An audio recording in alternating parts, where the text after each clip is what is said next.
Hello guys, welcome to my channel. It's your girl Ayanda and I'm here to drop another video. As I promised, it's a bit later but it's still a week, so I'm guessing it still counts.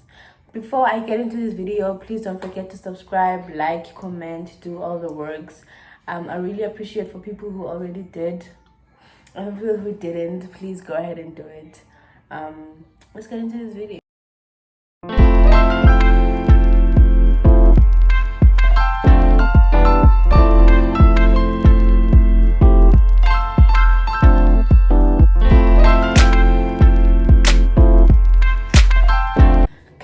Guys, so this is the story time that I promised you guys of my journey of being pregnant at 17 years. Cool.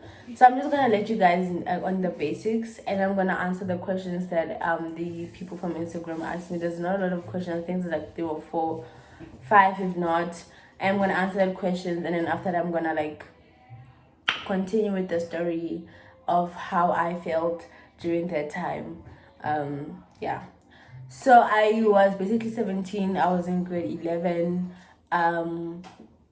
Nati was born in October around my grade 11 finals. So you guys can imagine that it was tricky. My family was really supportive. Honestly, they were really supportive. I gained a lot of weight. I had like acne and everything.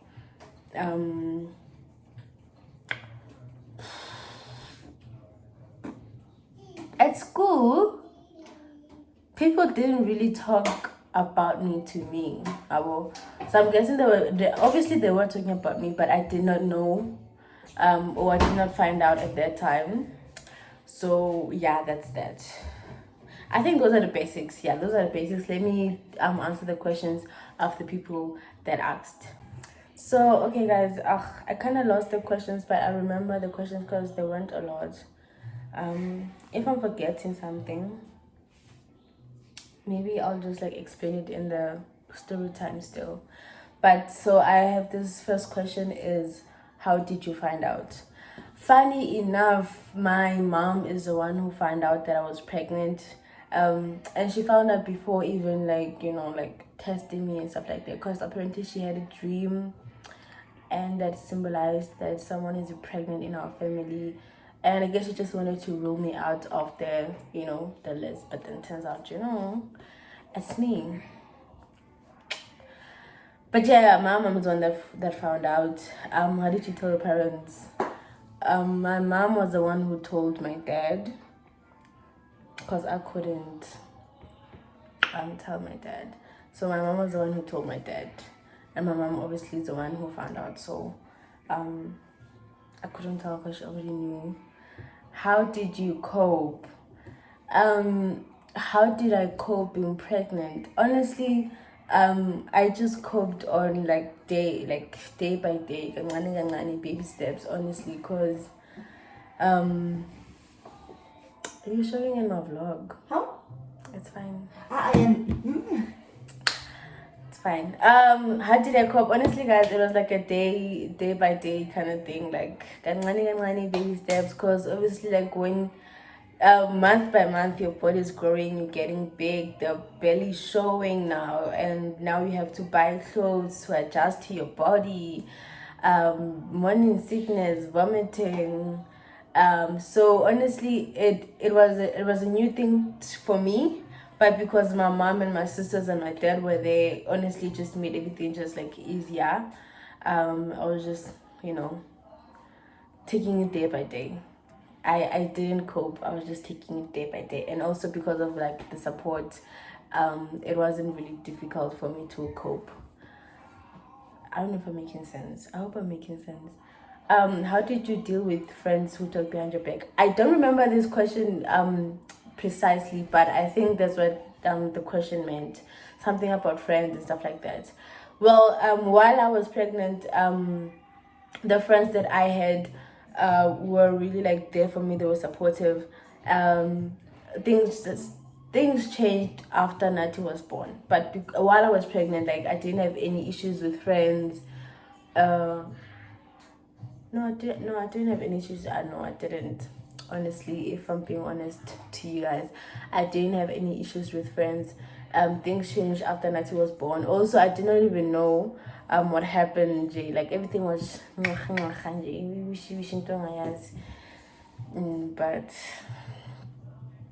we move.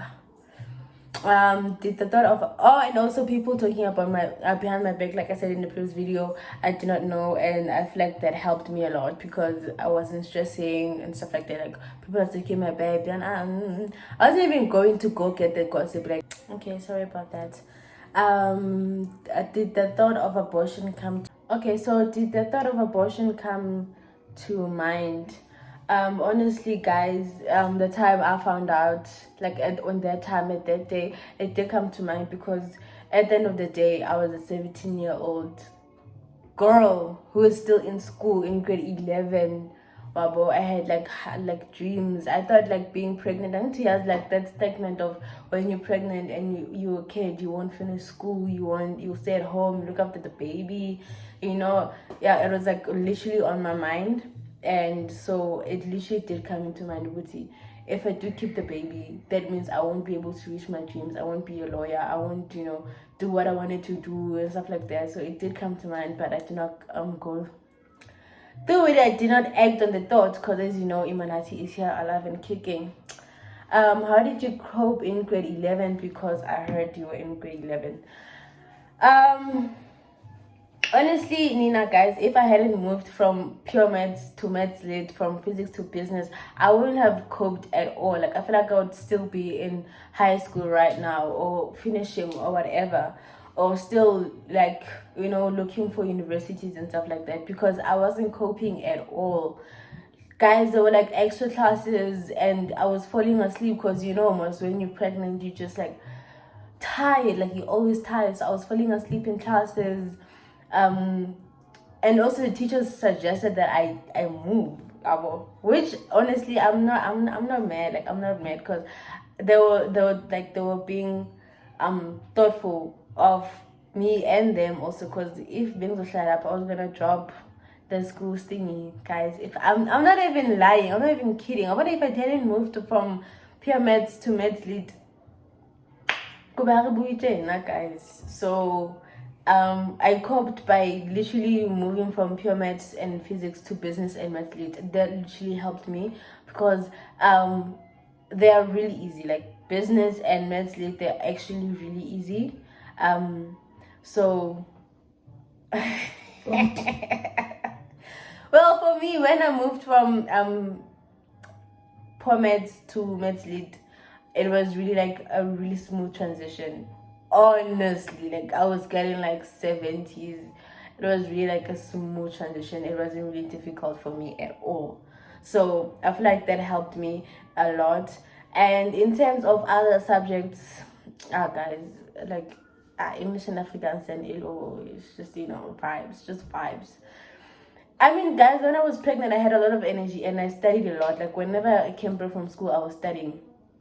I don't know, like being pregnant just made me want to study more. And when I was studying, I was concentrating for the longest time. So I guess that also like helped in, stuff like that. And also my mom told me, Uguti, if I have this baby, like she will look after the baby. I have to like study and go. I would definitely finish school. Sorry. I will definitely finish school, and she and my dad will look after Imanati. I shouldn't worry and stuff like that. So that actually motivated me to look like putting a lot of effort in my schoolwork and stuff like that. Cause I knew Guti, this wasn't gonna be like a what can I say, like a mountain or obstacle in my life. So that actually like motivated me a lot, knowing that after like giving birth, I'm gonna be able to like continue studying, because my parents like are cool looking after Imanati. So honestly, that motivated me even more. And if you're being honest, it's Tando who looked after Imanati a lot this year. So since she's leaving to university, God willing, next year, we'll see.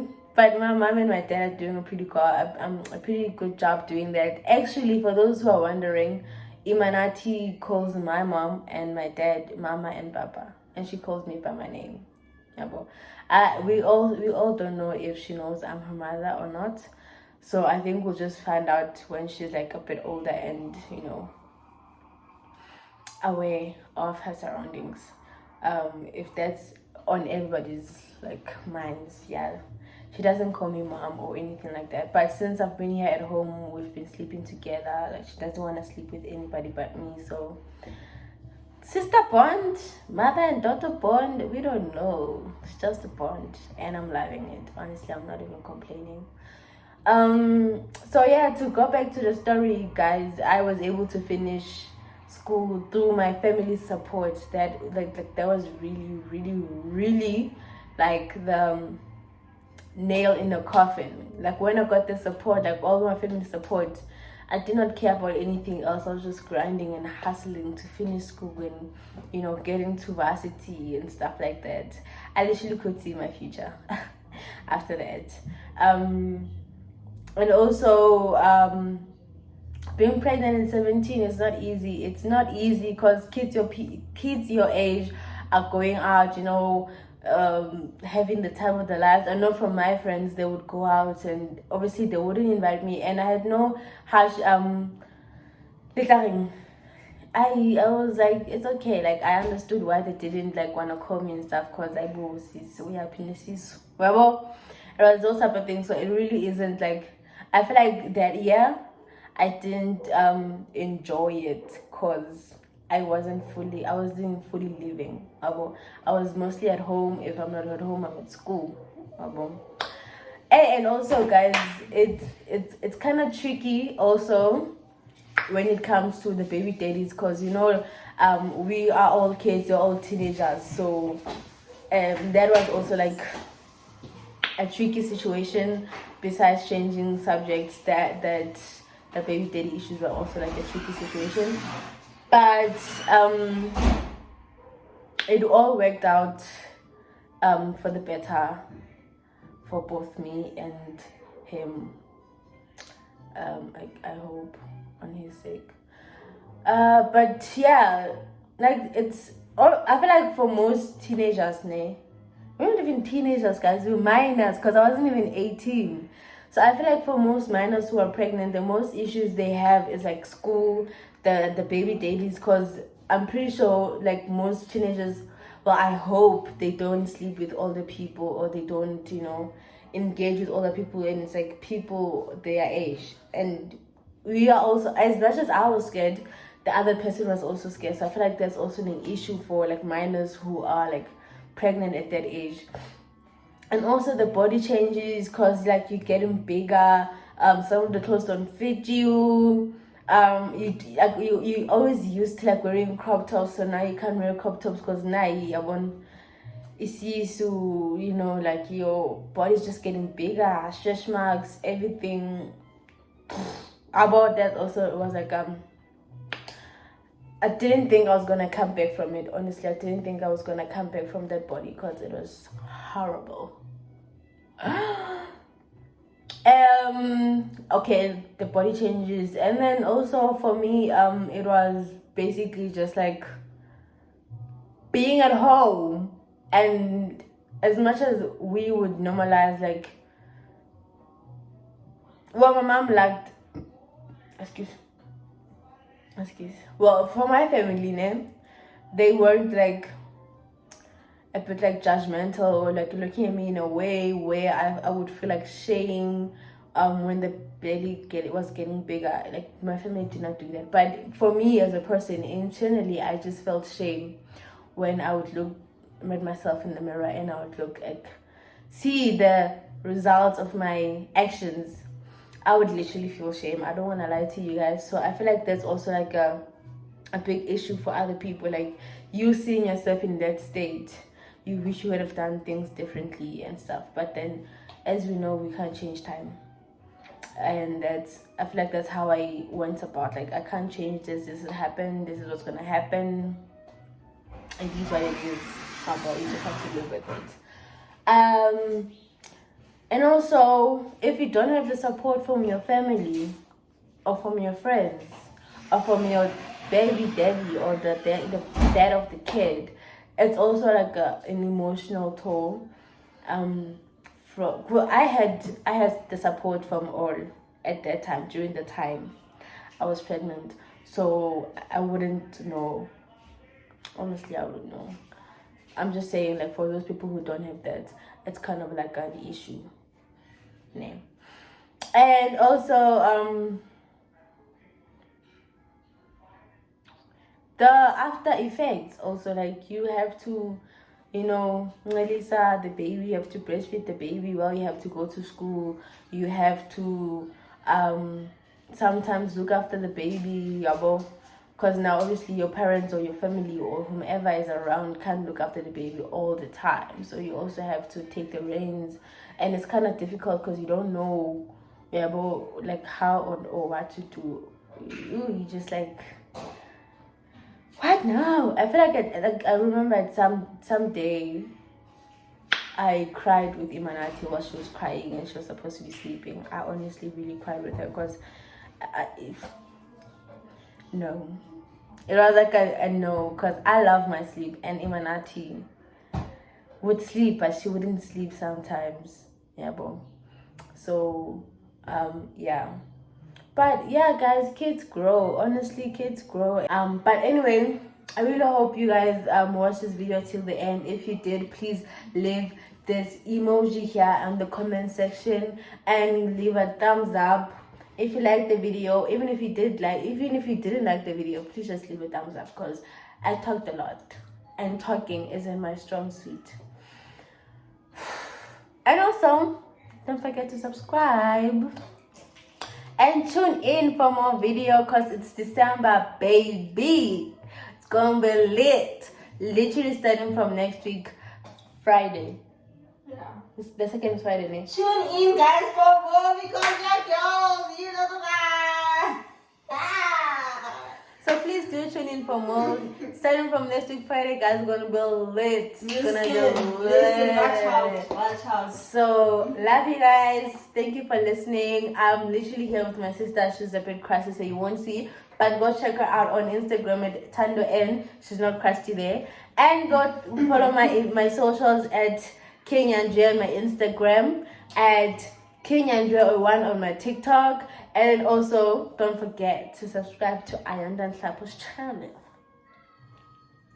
Love you. Okay. Guys, she might look innocent and cute while she's sleeping, but she's not. So abstain. It's fine, she's sleeping. She's cute, she's innocent, but abstain.